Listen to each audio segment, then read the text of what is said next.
ধন্যবাদ। নির্ভর ফাউন্ডেশন বাংলাদেশ চরপেশন উপজেলা শাখা কর্তৃক বিভিন্ন শিক্ষা প্রতিষ্ঠানে এবং বিভিন্ন সামাজিক প্রতিষ্ঠানে বনায়ন কর্মসূচির আওতায় যে বৃক্ষ বিতরণের কর্মসূচি, তারই একটি প্রক্রিয়া পর্যায়ে আমাদের এই চরমাদ্রা সরকারি প্রাথমিক বিদ্যালয়কে 30টিরও অধিক গাছ বিতরণ করা হয়েছে।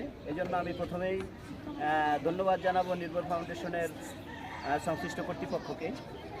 আসলেই এই ফাউন্ডেশনটি শুধু বনায়ন কর্মসূচি নয়, বিভিন্ন রকমের সেবামূলক কার্যক্রমের অংশ হিসেবে বিভিন্ন কার্যক্রম এরা চালিয়ে যাচ্ছে। মানব সেবার জন্য রক্তদান কর্মসূচি, দরিদ্র মানুষের মাঝে বিভিন্ন রকমের খাদ্যদ্রব্য বিতরণ,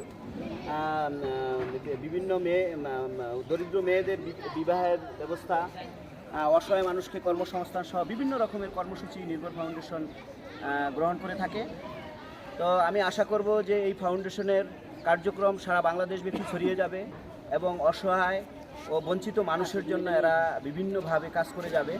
পাশাপাশি এই নির্ভর ফাউন্ডেশনের মাধ্যমে, নির্ভর ফাউন্ডেশনের সহযোগিতায় সারা বাংলাদেশে বৃক্ষরোপণ কর্মসূচি বাস্তবায়ন করে বাংলাদেশের যে বনায়ন, সে বনায়নকে সফল করার জন্য আমি সকলের সহযোগিতা চাই এবং নির্ভর ফাউন্ডেশনকে ধন্যবাদ জানাই। এর সাথে সংশ্লিষ্ট যারা আছে তাদের